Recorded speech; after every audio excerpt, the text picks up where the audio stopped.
Hello student, welcome to Civil Services Achievers Point. This is the 20th lecture of Environment and Ecology class. In Civil Service Achievers Point, there are different courses, and to avail any of the course, you can contact this number.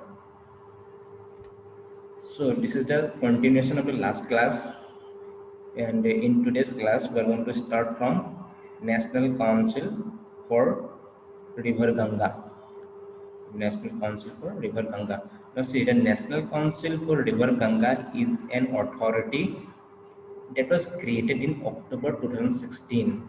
Okay, in the year 2016 October, this National Council for River Ganga was created, and it was created under River Ganga Rejuvenation Protection and Management Authorities Order. So under the law under which it was created under the notification of River Ganga Rejuvenation Protection and Management Authorities Order 2016.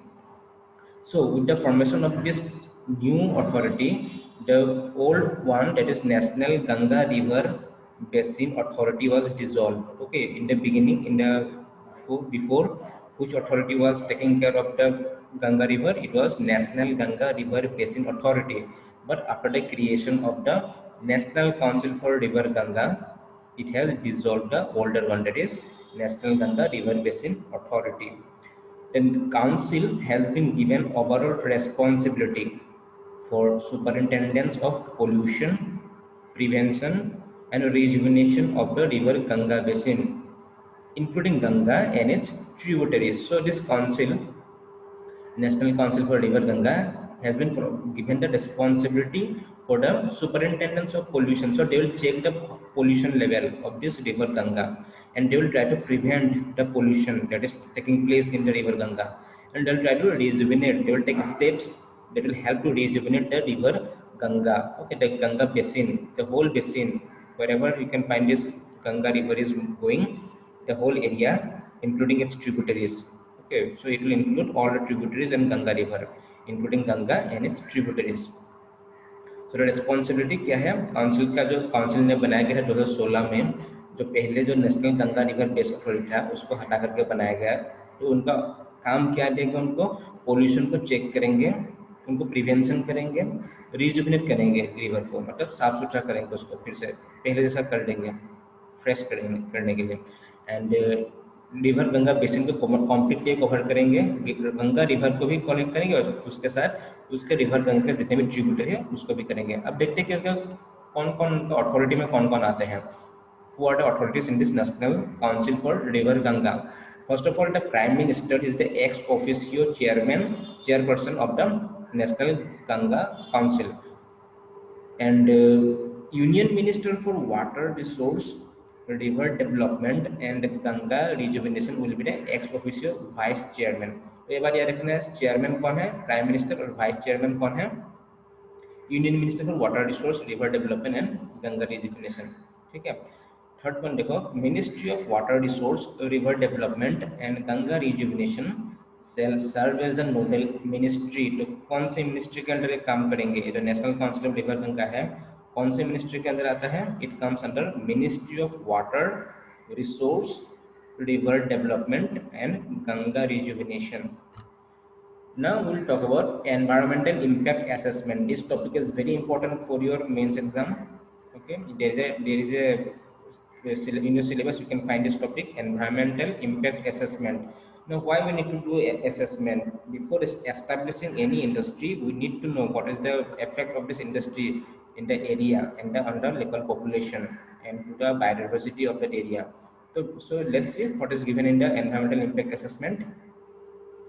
Environmental impact assessment is a tool to anticipate the likely environmental impacts that may arise out of the proposed developmental activities and suggest mitigation measures and strategies. तो क्या बोल रहे देखो, environmental impact assessment है वो anticipate करेंगे, पहले से वो चेक करेंगे, पहले से वो शुरू होने से पहले इंडस्ट्री को पहले से वो रिसर्च करेंगे उसके ऊपर कि क्या क्या हो सकता है, उसका एनवायरमेंटल इम्पैक्ट क्या हो सकता है उस इंडस्ट्री का एक रीजन में.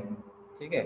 एंड प्रोपोज डेवलपमेंटल एक्टिविटी जो उसका क्या है, वो एक्टिविटी क्या होने वाला है, उसका इफेक्ट क्या होने वाला है, और सजेशन भी देंगे कि मतलब अगर क्या क्या मेजर्स लेना पड़ेगा, ठीक है, उस इंडस्ट्री से पोल्यूशन से बचाने के लिए क्या क्या इंडस्ट्री क्या क्या मेजर्स लेना पड़ेगा उस इंडस्ट्री को, उस अथॉरिटी को, एंड स्ट्रेटेजी बनाएंगे उसके लिए। तो ये है overall job of the environmental impact assessment. अब देखो लॉ किस लॉ के अंदर आता है, environmental impact assessment comes under notification on environmental impact assessment of development project 1994, जो इस नोटिफिकेशन के अंदर आता है।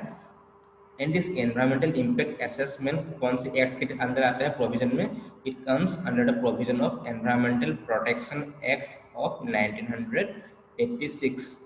तो एनवायरमेंटल इम्पैक्ट असेसमेंट भी जो है एक प्रोविजन है, किसके अंदर है, environmental protection act of 1986। We have talked about this act yesterday, the last class, and this environmental impact assessment also is a provision under this act only.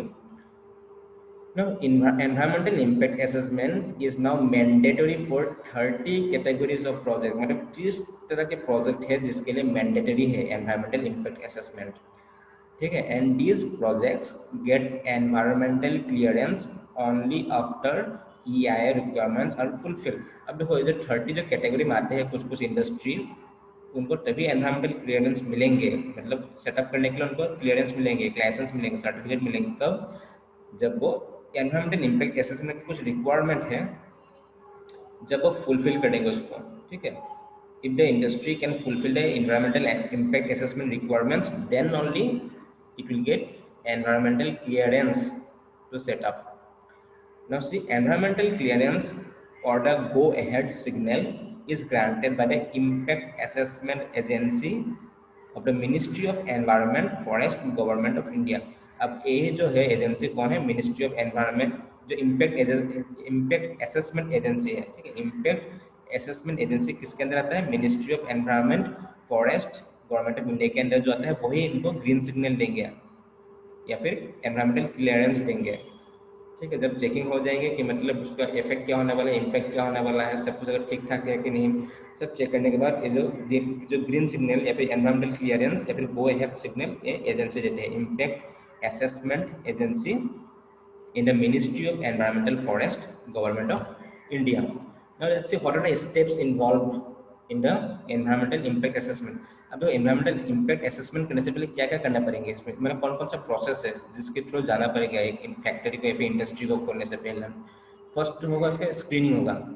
The project plan is screen for scale of investment, location and type of development and if the project needs स्टेटरी clearance. अब देखो screening करेंगे, पहले सबसे पहले क्या करेंगे, screen में क्या करेंगे, लेवल स्केल ऑफ इन्वेस्टमेंट, कितना बड़ा है इन्वेस्टमेंट, लार्ज स्केल इंडस्ट्री है, मीडियम स्केल इंडस्ट्री है, किस तरह के इन्वेस्टमेंट है वो चेक करेंगे। लोकेशन देखेंगे, कहाँ पर लोकेशन, कहीं इस जगह पर नहीं है, बहुत सेंसिटिव जो इकोलॉजिकली सेंसिटिव एरिया में तो नहीं सेटअप करेंगे, ये सब चेक करेंगे, ठीक है। लोकेशन, टाइप ऑफ डेवलपमेंट, किस तरह के डेवलपमेंट करेंगे उससे, ये सभी चेक करेंगे, ठीक है।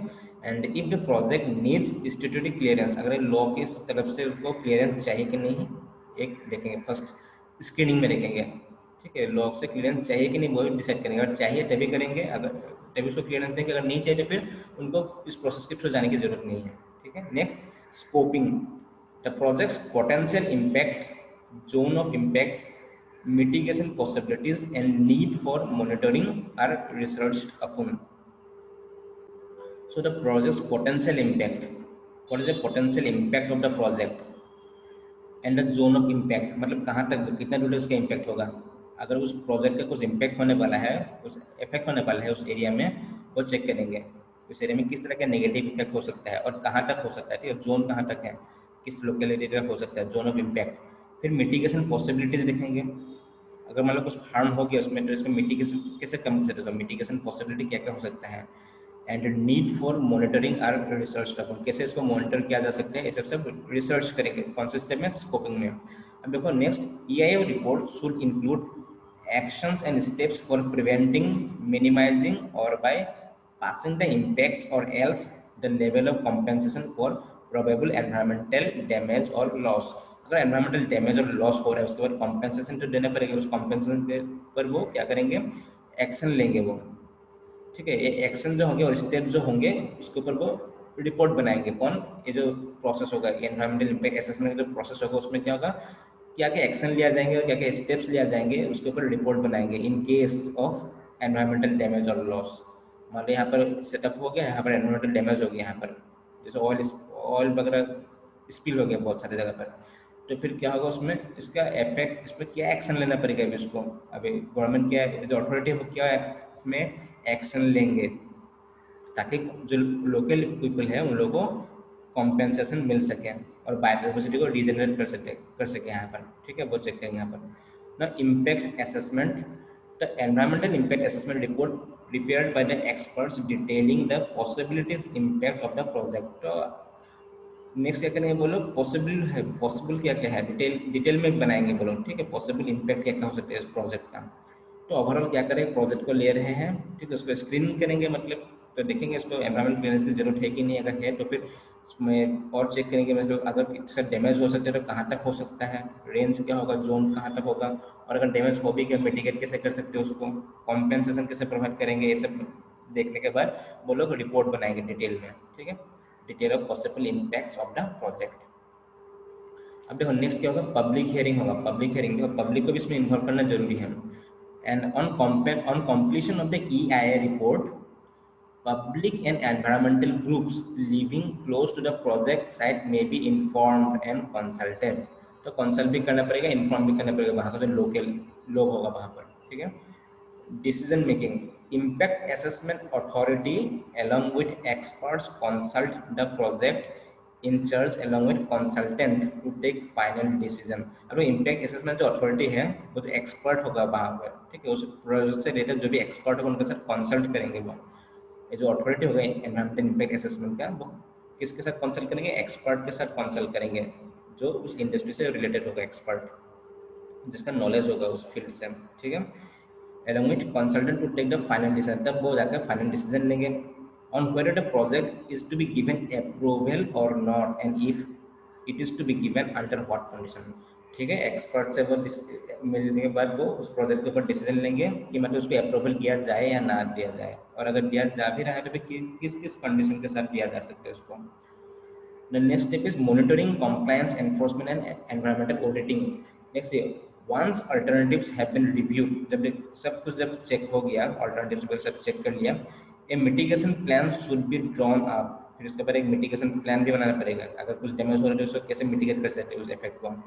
For the selected options and is supplemented with the environmental management plan to guide the proponent towards the environmental improvements.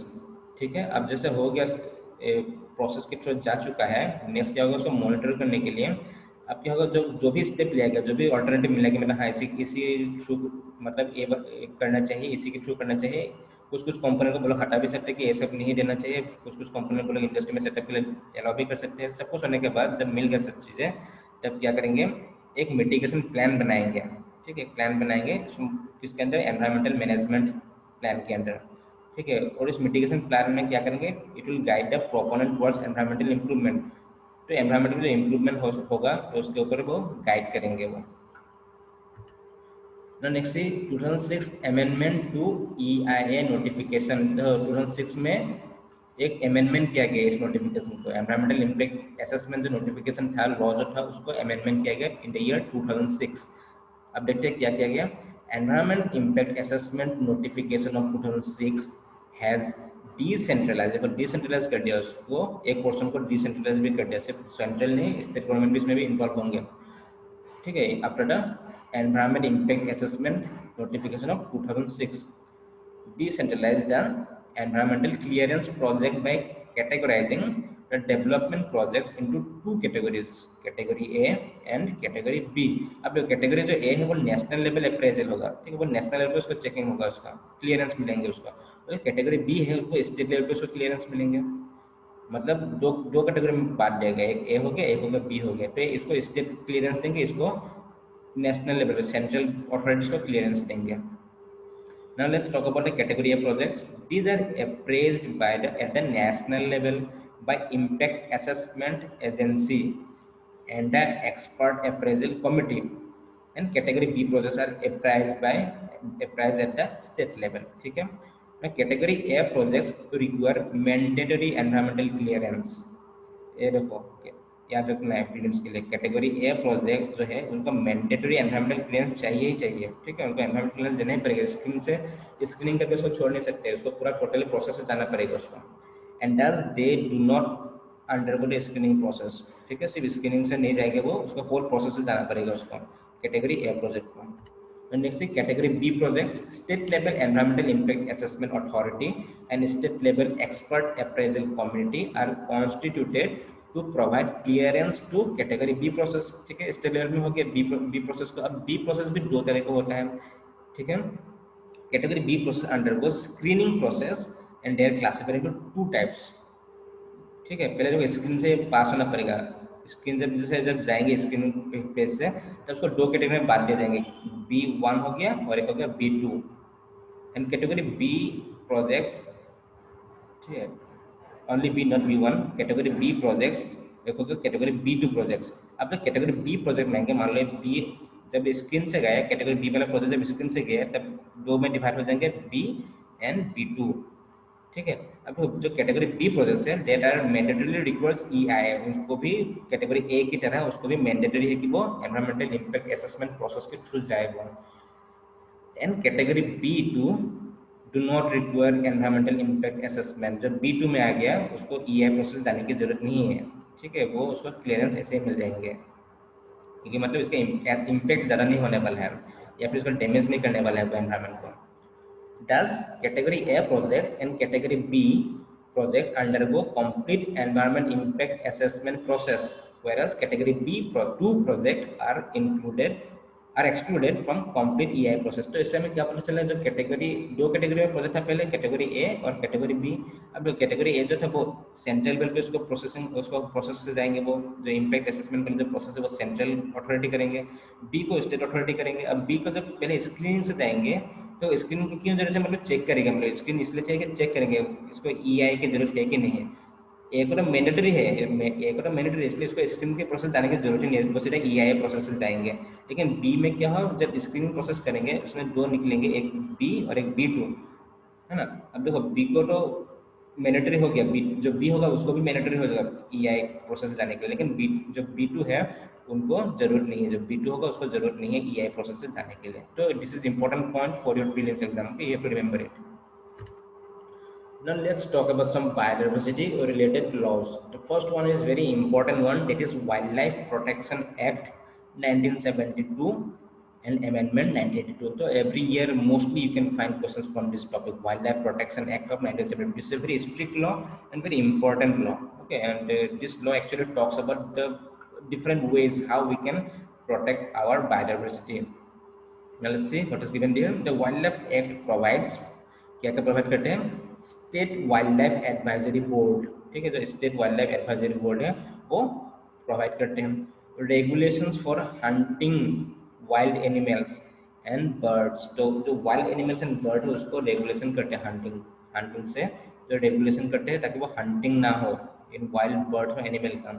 So it also provides for establishment of sanctuaries and national parks, जो century हमने बना रखा है इतना सारा wild life sanctuary, national park जो बनाए हैं किसके अंदर बना है, वाइल्ड लाइफ प्रोटेक्शन एक्ट के अंदर ही बना है। उसके बाद ही हम लोगों ने शुरू कर दिया नेशनल पार्क बनाने के लिए और वाइल्ड लाइफ सेंचुरी एस्टेब्लिश करने के लिए। वैसे regulations for trade in wild animals, animal products and trophies, ठीक है, एनिमल प्रोडक्ट्स से जो भी ट्रॉफी वगैरह या फिर एनिमल वाइल्ड एनिमल होगा उनका क्या है, ट्रेड बिजनेस नहीं करना है, वो अलाउ नहीं है इस एक्ट के under. Judicially impose penalties for violating the act, ठीक है, अगर इस एक्ट को वायलेट कर रहा है तो फिर पनिशमेंट भी है, पेनल्टी भी है। There are strict penalties if you violate the laws under this wildlife protection act. अब देखते हैं इसके, इट हैज 6 शेड्यूल्स, ठीक है, 6 शेड्यूल्स है उसमें, and which give varying degree of protection to the species listed in them. 6 schedules में 1 2 3 4 5 6 करके है, ठीक है, और सब में अलग अलग टाइप ऑफ प्रोटेक्शन दे रखा है। जो 1 में आएंगे उसके ऊपर हाई लेवल ऑफ प्रोटेक्शन होगा, और जितने नंबर घटते रहेंगे उतने प्रोटेक्शन लेवल भी घटते रहेंगे। नसीब harming endangered species listed in schedule 1 of the act is prohibited through out India, जो मतलब शेड्यूल 1 के अंदर आ रहा है उसको कोई हार्म नहीं कर सकता, अगर हार्म करते हुए पकड़ा गया then there will be a strict punishment for that. क्या कहता है इसमें, most of the threatened animal species included in schedule 1 like dugong, tigers, lions, blackbuck, घड़ियाल। तो आपको याद भी रखना है सब नाम, डुगोंग हो गया, टाइगर्स, लायंस, ब्लैक बक, घड़ियाल, ठीक है। तो these are very important species that are endangered species and they need to be protected, that's why they are put in the schedule 1 category. So no harm is allowed. Okay, nobody can harm these animals and animals that come under schedule 1. Let's say hunting species like those requiring special protection, schedule 2. Big game schedule 3, small game schedule 4 is regulated through licensing. अब देखो hunting भी कुछ कुछ animal जो हम लोग hunting भी करते हैं, लेकिन उसका भी एक स्पेशल प्रोटेक्शन है, ठीक, कम्प्लीटली अलाउ नहीं, कम्प्लीटली हम हंट भी नहीं कर सकते हैं, एक लेवल तक कर सकते हैं हम लोग लाइसेंस के अंदर, ठीक है। अब जो hunting species those require special protection, कुछ कुछ ऑर्गेनिक एनिमल है जिसको हंटिंग हमें कम से कम करने के अलाउ है, ठीक है, उसको स्पेशल प्रोटेक्शन की जरूरत है, तो वो शेड्यूल 2 में रखते हैं उसको। शेड्यूल 1 वाले पे हम लोग एकदम टच नहीं कर सकते, उनको थोड़ा भी हार्म नहीं कर सकते हैं। शेड्यूल 2 के अंदर क्या है, थोड़ा बहुत कर सकते हैं, लेकिन स्पेशल प्रोटेक्शन की जरूरत है उनको। शेड्यूल 3 वाला बिग गेम एनिमल्स, जो बिग गेम जो बड़े बड़े जानवर होते हैं जिसको हम लोग हंटिंग करते हैं, वो शेड्यूल 3 के अंदर आ जाता है। शेड्यूल 4 के अंदर स्मॉल जो छोटा मोटा एनिमल होता है, तो उसको शेड्यूल 4 के अंदर दे दे हैं, is regulated through this licensing. तो लाइसेंसिंग से जो लाइसेंस मिलते हैं उसके अंदर, उससे उसको रेगुलेट करते हैं अलग अलग कैटेगरी में, अलग अलग शेड्यूल के एनिमल्स को। A few species classified as vermin, बहुत important है vermin, okay, vermin. Schedule 5 may be hunted without restrictions like crows, fruit bat, mice. अब देखो कोई कोई एनिमल होता है उसको हम लोग जब शेड्यूल 5 में रख देंगे, उसको हम वर्मिन स्पीसीज बोलते हैं, वर्मिन क्लासिफाई करते हैं उस स्पीसीज को वर्मिन, मतलब वो सब हमको अलाउ है, हम उसको हंटिंग कर सकते हैं विदाउट एनी पनिशमेंट, ठीक है। अगर मान लो कोई एनिमल है जो हमें बहुत डिस्टर्ब होता है, उससे हमारा एग्रीकल्चर को प्रॉब्लम हो रहा है, इफेक्ट हो रहा है, तो sometimes the Supreme Court also can allow this species to bring under this vermin category. अगर वो vermin category में ले आए, ऐसे जो शेड्यूल है, शेड्यूल में से अगर vermin category में आ गया वो, तो we can hunt them. Otherwise, if they are not in this vermin schedule 5 category and if they belong to the upper categories, schedule 1, schedule 2, schedule 5, schedule 6, then there will be punishment. Okay, there are regulations here. But if the organism is under vermin category schedule 5, then there is no any restrictions. We can hunt those animals. The specified endemic plants in Schedule 6 are prohibited from cultivation and planting. So this question came this time in 2020 EPSC prelims. There is an option it was given. So what you have to remember that any specified endemic plants, okay, Schedule 6 is related to plants only. We put the plants in Schedule 6 category. So endemic plants, endemic मतलब जो सिर्फ एक ही जगह पाया जाता है, दूसरी जगह पे नहीं मिलते उसको, ठीक है। कोई अगर स्पेसिफाइड एंडेमिक प्लांट्स है शेड्यूल 6 में, तो they are completely prohibited from cultivation, हम उसको कल्टिवेशन नहीं कर सकते हम उसको, ठीक है, और प्लांटिंग भी नहीं कर सकते हम उसको कहीं पे। तो these are some things point you have to remember for your factual things you have to remember for your prelims exam. Now see, wildlife wardens and their staff administer the act. ये जो act है वो कौन administer करते हैं, wildlife warden and their staff, तो याद रखना इसको भी।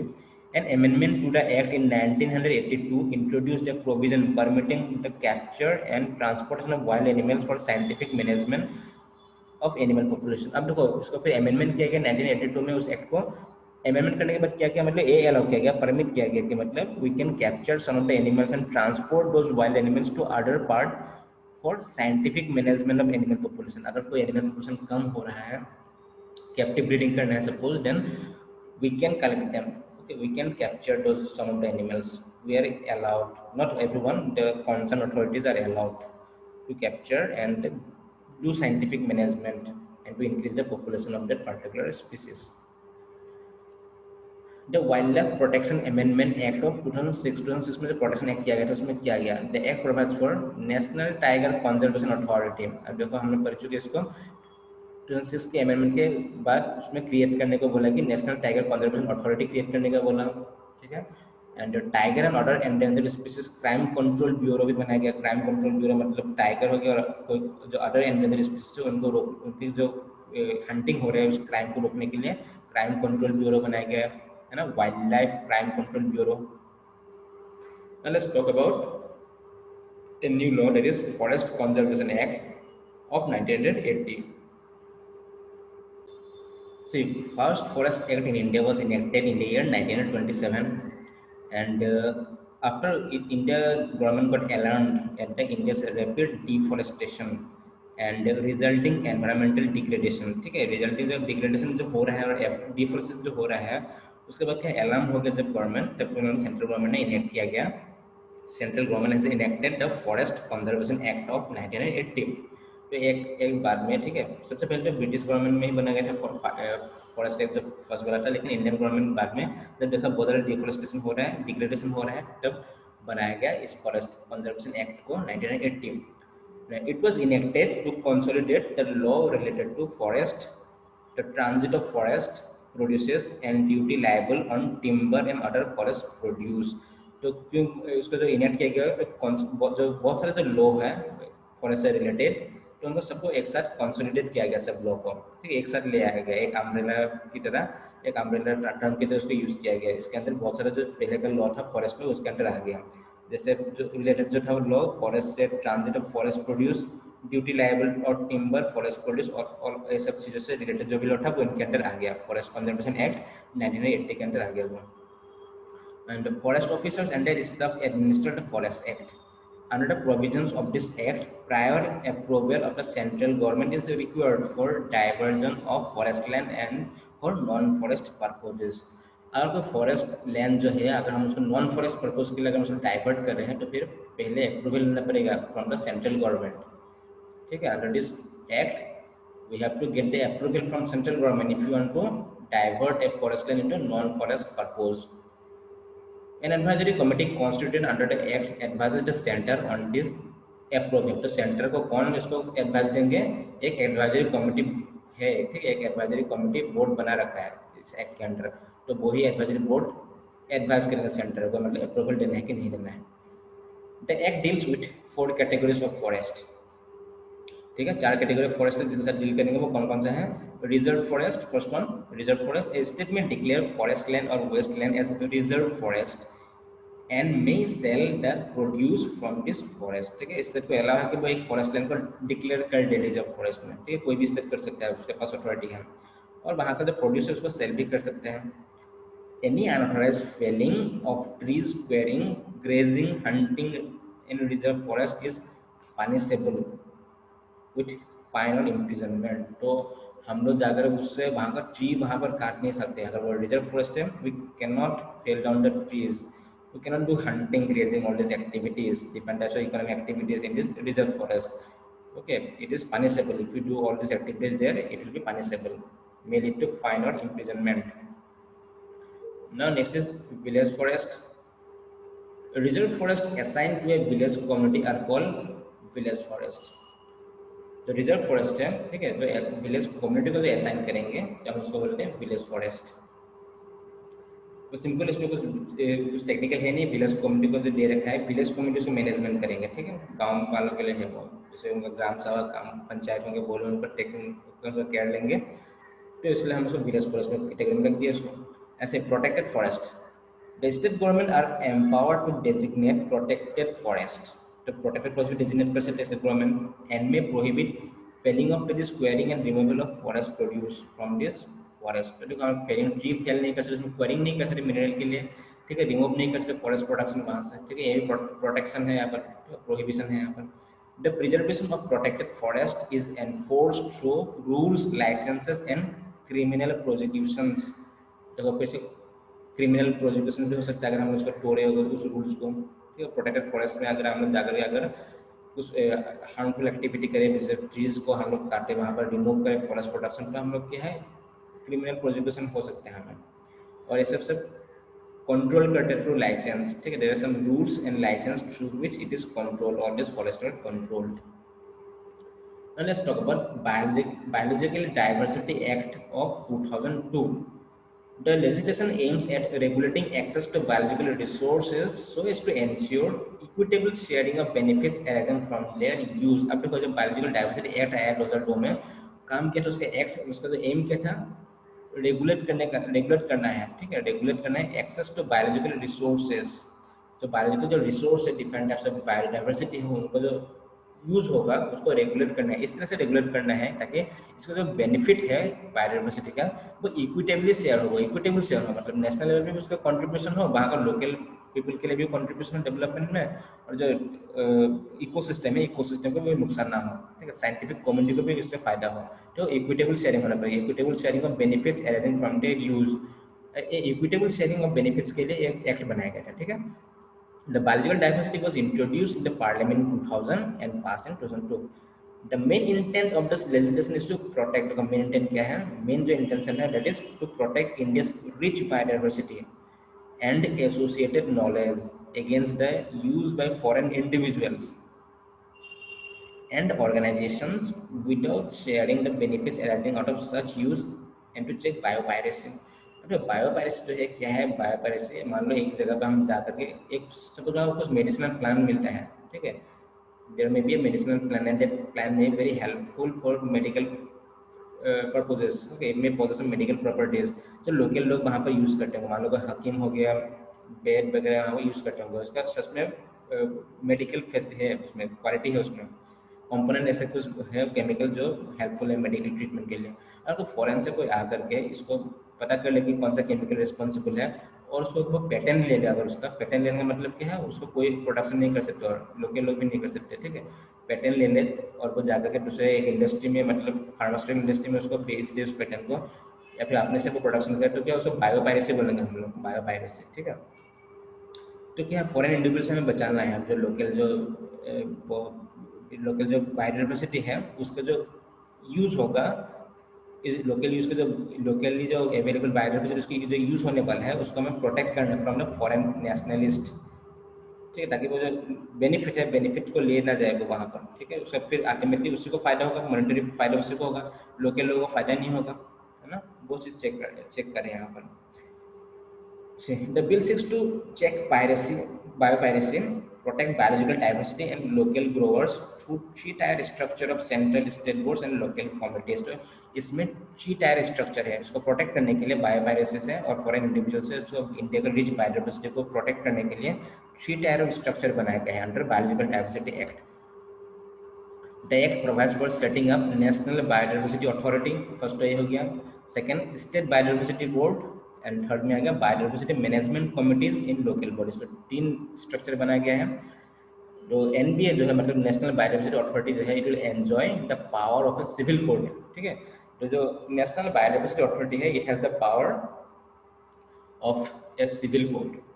And when I talk about the this one biodiversity management committee at local body, at local body में जो हमने बनाया है committee, that is biodiversity management committee, it promotes conservation, sustainable use and documentation of biodiversity. जो biodiversity उसको मतलब अच्छे से मैनेज करेंगे, उसको डॉक्यूमेंट करेंगे, कौन सा स्पीसीज है यहाँ पर, कौन सा नहीं है, कौन को ज़्यादा प्रोटेक्शन चाहिए, किसको कम चाहिए, तो इसको डॉक्यूमेंटेशन करेंगे, उसको क्या प्रिजर्व करेंगे, कंजर्व करेंगे, सस्टेनेबली यूज करेंगे। ये सब काम किसका है, जो लोकल लेवल पे बायोडाइवर्सिटी मैनेजमेंट कमिटी है उनका है। एंड एनबीए एंड एसबीबी जो स्टेट बायोडाइवर्सिटी बोर्ड हो गया SBB are required to consult BMC in decision relating to use of biological resources.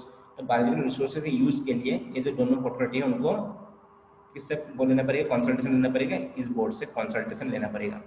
Now, all foreign nationals or organizations require prior approval of the NBA for obtaining biological resources and associated knowledge for any use।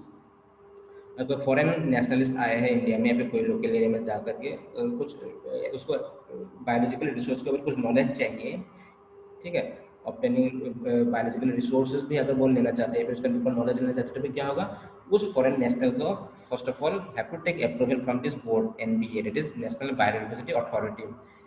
Indian individuals and entities require approval of NBA for transferring result of research with respect to any biological resources to foreign national organization। अगर मान लो कोई Indian में कोई research कर रहा है उस चीज़ के ऊपर, उस कंपोनेंट के ऊपर, कोई लोकली कोई जो कोई प्लांट मेडिसिनल प्लांट है, मान लो उसका अगर कोई केमिकल के ऊपर अगर रिसर्च हो रहा है, तो before sharing that research paper और that knowledge with a foreign national, that Indian or individual also have to take approval from this board NBA, ठीक है, National Biodiversity Authority। Collaborative research projects and exchange of knowledge and resources are exempted provided they are drawn per policy guidelines and central government। अगर collaborative कोई research हो रहा है country के अंदर, ठीक है, रिसर्च प्रोजेक्ट हो रहा है, exchange of knowledge भी हो रहा है, विद इन अ कंट्री, तो फिर क्या है, अगर वो गाइडलाइन को फॉलो करे सेंट्रल गवर्नमेंट की, तो फिर उन लोगों को एग्जेम्प्टेड है, फॉलो कर सकते हैं sharing. However, Indian citizens, entities, local people, including Baids and Hakims, have free access to use biological resources within one country for their own use, medicinal purposes and research purposes. तो bed और हकीम को कोई मतलब उसमें restriction नहीं है, they can continue their activity.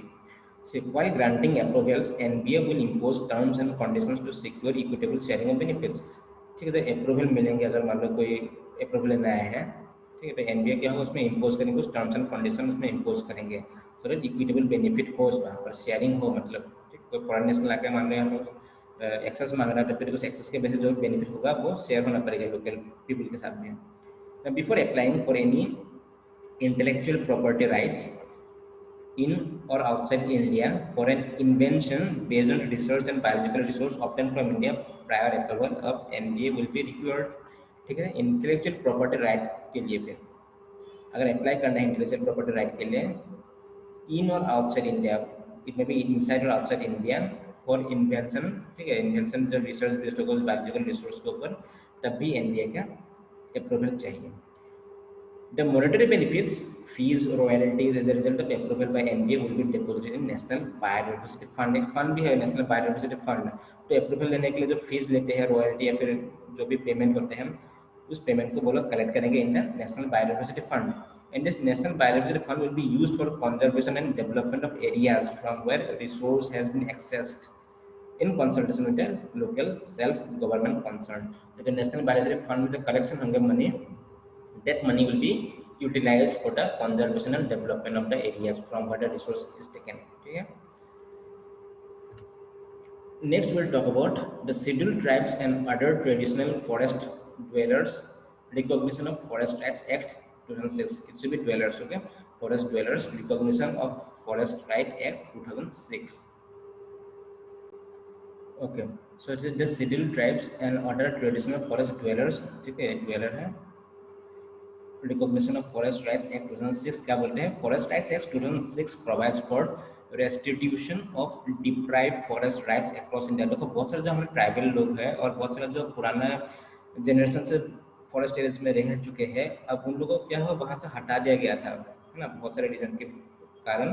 British के time में भी हटा दिया गया, बाद में सेंट्रल गवर्नमेंट स्टेट गवर्नमेंट के कुछ प्रोजेक्ट की वजह से भी उसको हटा दिया गया. अब क्या बाद में क्या हो गया, उसमें जो राइट लाया गया, फॉरेस्ट राइट्स एक्ट 2006 लाया गया, उसका मतलब क्या है, उन लोगों को वापस अपने जो पुराना जगह है उनको वापस देंगे, वो चाहे वो प्रोटेक्टेड एरियाज में ही हो या आसपास हो, कहीं भी हो, उनको जो एरिया है फिर से उनको वापस ले आए, वहाँ पर रेस्टिट्यूट हो गया, ठीक है, वापस उनको उनका राइट मिल जाए, वहाँ पर अपना लैंड का राइट मिलने के लिए भी आए हैं वो, ठीक है, जो डिप्राइव हो गया था उन लोग वापस ले आएंगे वहाँ पर. The act is providing scope of integrating conservation and livelihood rights of the people. तो इस एक्ट के अंडर कॉन्जर्वेशन भी करेंगे, कॉन्जर्वेशन का भी उसमें बात हुआ है, और लाइवलीहुड भी, मतलब अपने इकोनॉमिक एक्टिविटीज वगैरह जो है वहाँ का जो लोग हो गए वो कंटिन्यू कर सकते हैं. अब जो फॉरेस्ट राइट का जो टूल क्या क्या है, to empower and strengthen the local self governance, जो लोकल सेल्फ गवर्नेंस है उनको एम्पावर करने का है एक, to address the livelihood security of the people, वहाँ पर तो काम करेंगे, इकोनॉमिक डेवलपमेंट वगैरह है, ठीक है, वहाँ का जो इकोनॉमिक एक्टिविटी जो भी है उनको कंटिन्यू कर सकते हैं, उसको एड्रेस करेंगे, मतलब कि कौन कौन सा अलाउ है, कौन कौन सा अलाउ नहीं है, ये सब चीज़ें, to address the issues of conservation and management. Conservation and management of the natural resources and conservation governance in of India. अब देखो इसमें conservation and management की जो बात है natural resource का, उसको भी यहाँ पर Forest Right Act के अंदर रखा गया है. For the first time, Forest Rights Act recognizes and secures community rights in addition to their individual rights. तो as a whole community right को भी देखेंगे, ठीक है, इंडिविजुअल राइट भी तो देखेंगे, as a whole community right को भी इसमें देखेंगे. राइट टू प्रोटेक्ट, रीजेनरेट और कंजर्व और manage any community forest resources which the communities have been traditionally protecting and conserving for sustainable use. So it has the right to protect and regenerate and conserve and manage also the community forest. Community forest means the forest that belongs to everyone in that particular area, in the locality. So that forest has got the right to protect and regeneration and conservation. Okay, which that forest has been used traditionally. Okay, they have been traditionally protected and conserved for sustainable use. And the right to individual property and traditional knowledge related to biodiversity and cultural diversity. तो उसके अंदर इस act जो है इसको भी recognise करते हैं, इंटेलेक्चुअल प्रॉपर्टी को भी रिकॉग्नाइज करते हैं ना, ट्रेडिशनल जो नॉलेज है उस जगह का, प्लांट से रिलेटेड, एनिमल से रिलेटेड, वो भी इसको रिकॉग्नाइज करते हैं। रिलेटेड टू बायोडाइवर्सिटी, बायोडाइवर्सिटी को भी रिलेटेड करेंगे है ना, कल्चरल जो डाइवर्सिटी उस एरिया का वो भी उसमें रिकॉग्नाइज होते हैं। And rights of displaced communities and rights of development activities, जो डिस्प्लेस जो कम्युनिटीज हैं उन लोगों को वापस लाने के इसमें रिकॉग्निशन हो रहे हैं, वहाँ उन लोगों को वापस लाने के लिए अपने जगह को प्रोवाइड करने की बात करते हैं यहाँ पर। राज्य में डेवलपमेंट एक्टिविटीज, कोई भी डेवलपमेंटल एक्टिविटी हो रहा है, मान लो रेलवे ट्रैक हो रहा है वहाँ पर कोई कंस्ट्रक्शन हो रहा है, तो उसको जो डेवलपमेंटल एक्टिविटी उसके ऊपर जो, और यहाँ पर जो कुछ भी बेनिफिट हो रहा है, इकोनॉमिक बेनिफिट अलग अलग जो भी हो रहा है उस एरिया में, उसका भी क्या है राइट्स वहाँ के लोगों को मिलना चाहिए। बस ये nodal agency for the implementation of is ministry of tribal affairs, ठीक है। जब मिनिस्ट्री ऑफ ट्राइबल अफेयर्स है वही इसको इम्प्लीमेंट करते हैं, नोडल एजेंसी है, ये आपको याद रखना पड़ेगा, ठीक है। जो फॉरेस्ट राइट एक्ट है उसका नोडल एजेंसी कौन है, कौन इम्प्लीमेंट करते हैं, that is ministry of tribal affairs. This act is applicable for tribal and other traditional forest dwelling communities. Tribal के साथ साथ जो पहले से ट्रेडिशनल फॉरेस्ट ड्वेलिंग कम्युनिटी है अलग, जो ट्राइब नहीं भी हो सकते हैं लेकिन पहले से को रहता है जैसे एरिया में, फॉरेस्ट एरिया में, तो उन लोगों भी ये राइट उन लोगों को भी रिकॉग्नाइज किया गया। The act provides for recognition of forest rights of other traditional forest dwellers provided they have for at least 3 generations prior to 13 December 2005 primarily resided in and have dependent on the forest for bona fide livelihood needs। मतलब right उन्हीं को मिलेंगे जो इस date से पहले 3 generation वहाँ पर रह चुका है, ठीक है, एटलीस्ट 3 जनरेशन वहाँ पर रह चुका है, तो उन्हीं को ये राइट मिलेगी इस डेट से पहले। The maximum limit for recognising rights in on forest is land is 4 hectare, 4 hectare maximum limit right ले सकते हैं, ठीक है। National parks and sanctuaries have been included along with forest reserve protected forest for the recognition of rights. तो national park और sanctuary भी इसमें included है, तो वहाँ भी वहाँ पर राइट मिल सकता है, वहाँ पर एरिया में वहाँ का भी एरिया कुछ हिस्सा ले सकते हैं। The Act recognizes the right of ownership, access to collect, use and dispose of minor forest produce by tribes। So tribes जो है वहाँ जो minor forest produce होगा, fruits ये सब जो होगा, वहाँ कुछ पत्ते वगैरह, स्पेशली पत्ता है, कुछ ये सब है, सीड्स है, ये सब क्या है उनका राइट होगा, उनको कलेक्ट कर सकते हैं, यूज कर सकते हैं, डिस्पोज करने का राइट है। Minor forest produce includes non timber forest produce of पैनोली, नॉन टिम्बर मतलब उसको काटने के अलावा वुड को यूज नहीं करेंगे उसमें, जब हम माइनर फॉरेस्ट प्रोड्यूस की बात करते हैं तब। The rights conferred under the act shall be heritable but not alienable or transferable। ये heritable है, ठीक है, जनरेशन से जनरेशन अगर वो वहाँ पर रह रहा है, ठीक, ग्रैंडफादर पेरेंट्स फिर उसका जनरेशन अगर वहाँ पर रह रहा है तो तभी ये राइट मिलेंगे। मतलब किसी को बेच नहीं सकते वो, ये जगह किसी को और को दे नहीं सकते वो, ठीक है, ये नॉन अलाइनेबल है या फिर ट्रांसफरेबल नहीं है। As per the act, the Gram Sabha has been designated as the competent authority for initiating the process of determining the nature and extent of individual or community forest rights। तो ग्राम सभा जो है, ग्राम सभा को designate किया गया, competent authority दिया गया है ग्राम सभा को, for all the processes for initiating the process of determining the nature and extent of individual community forest right. जो राइट वगैरह है उसको कौन चेक करेंगे, सो ये ग्राम सभा।